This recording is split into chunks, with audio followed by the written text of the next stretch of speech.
After somewhat puzzling resilience in the face of skittish equity markets early in the week, the AUD US has since shown fragility, sliding back to around 70 cents.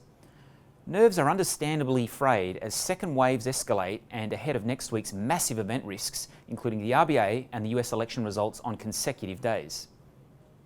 Despite polls showing that it isn't a close race, there is plenty of scope for the US election to surprise and produce turbulence, with Aussie dollar probably the top risk proxy in the G10. It should take no more than a few hours after the polling booths close on the East Coast to get a fix on who is having a good night.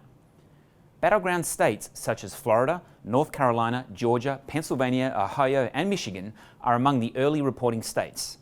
But a clear result will take time. For the first time in history, the majority of votes cast in the US election are expected to be before Election Day. More than 80 million early votes have already been cast.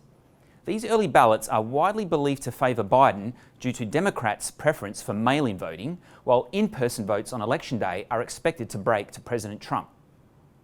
The challenge for markets is that the states follow different rules for tabulating these early ballots, potentially exaggerating intraday volatility as tallies are released.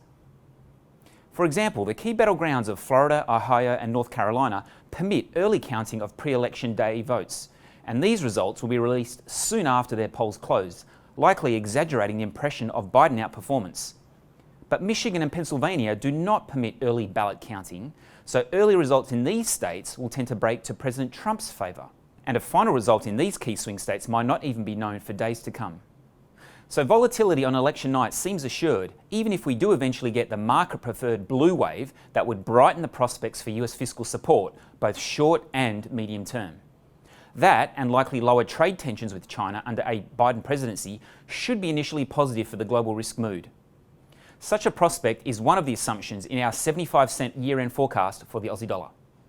Closer to home, Q3 CPI was firmer than we expected, but the RBA is now placing greater emphasis on actual inflation, and we are a very long way from their 2 to 3% target. A multifaceted RBA rate cut to 0.1% for their cash rate and their 3-year target are widely expected next week, but uncertainty lingers over the shape of a new QE program. A majority of forecasters expect the RBA to expand bond buying to include 5 to 10-year bonds, but there is some division about the approach that the RBA might take.